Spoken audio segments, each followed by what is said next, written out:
Hello, and thank you for tuning in to my presentation on my paper, While We're Young, as Equipment for Living for Men and Women Entering Middle Age.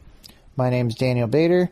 I'm a Queen's University of Charlotte Knight School of Communication graduate student.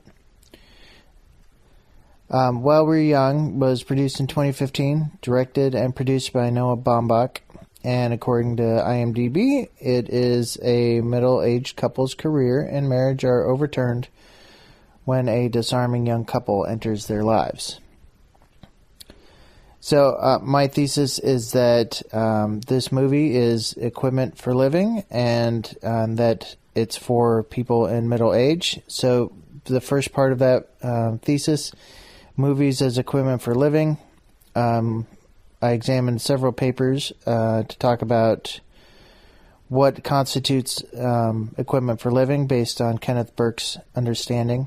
Burke was a 20th century literary critic, and he saw literature as equipment for living because it presented a problem with a solution, or if there was no solution, a lesson on how to live with the problem.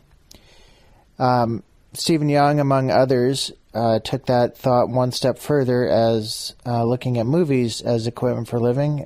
This paper he wrote is what I based that idea on. And then specifically, Brett Juergensen took it a little further, establishing that equipment for living could be applied to small subsets of an entire population. In this instance, for me, it's people in middle age years. Conclusion from these is that movies, like literature, are replete with symbology and represent cultural expression, and therefore can be seen as equipment for living. Now to the second part of that thesis, middle age and midlife.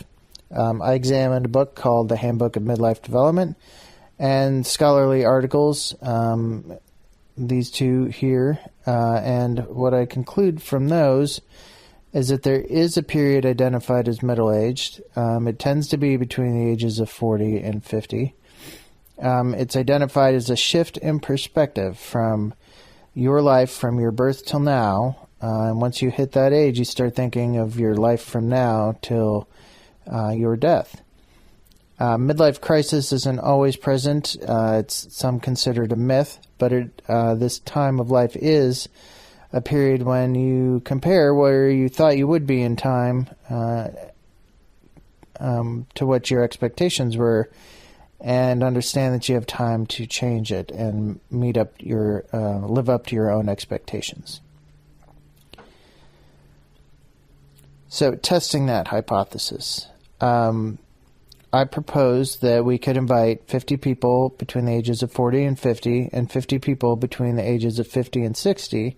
We're going to ask those two groups of people these questions to establish their understanding of what midlife is, to test the second part of our hypothesis, and to establish what some examples of problems that people encounter in midlife are, and then see if the movie presents those is a reflection of what midlife might be.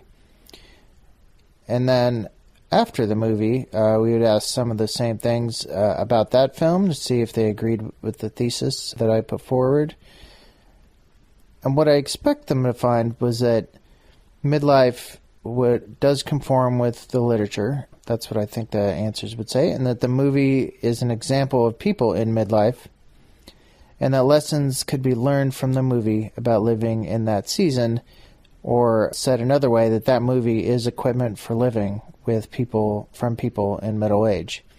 This is backed up by the movie itself. I believe that the film is a cautionary tale about trying to recapture youth, something that the main characters try and realize isn't possible. And then they turn their perspective to the future rather than the past, as is a definition of midlife. It's a good example of equipment for living because symbolism is found throughout the film, mostly to point out where the two main characters are being foolish about their age they're hoping to reclaim. Examples for living.